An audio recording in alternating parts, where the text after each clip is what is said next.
sa pag-usbong ng karera ng magkapatid na Tete sa mundo ng professional boxing. At mas lalo pa itong sumikat nang magawa ni Zulani na talunin ang kalaban sa isang one-punch knockout sa pagdidepensa nito sa titulo ng WBO sa loob ng 11 segundo na gumawa ng isang panibagong world record sa kasaysayan ng isang world title fight.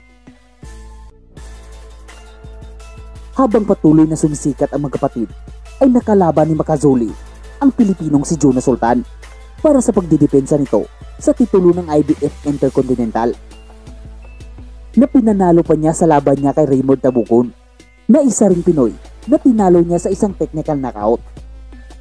Sa labang ito, si Jonas Sultan ay may bitbit na kartadang 11 wins at 3 talo sa pagdayo nito sa East London, South Africa. At habang si Makazole Tete ay may 15 wins, 1 talo at 2 tabla.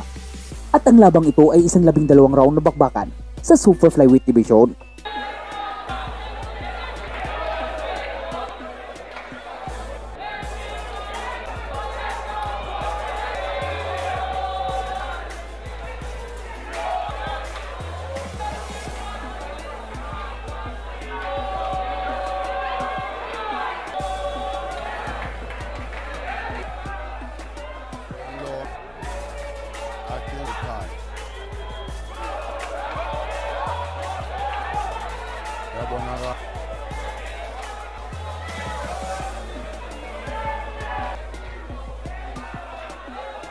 Omhle kakhulu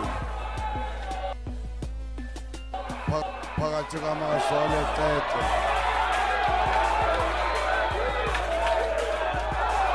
ethi England fanele kubonakalisa ukuthi fana wasePhilippines sabo kaParkman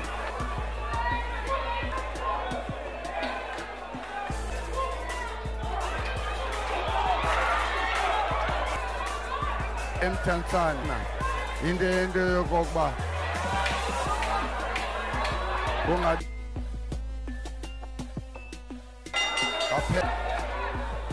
uqala uJonas elevethi ile nayo Makazole angendlela yiyo uthi kuleni game nathengisile wathi abathande nababukeli bomdlalo wamaningi.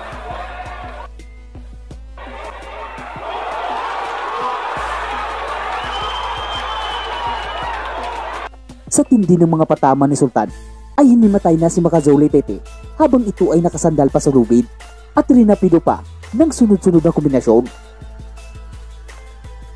Kaya naman agara ng tumalo ng referee para itigil ang naturang laban.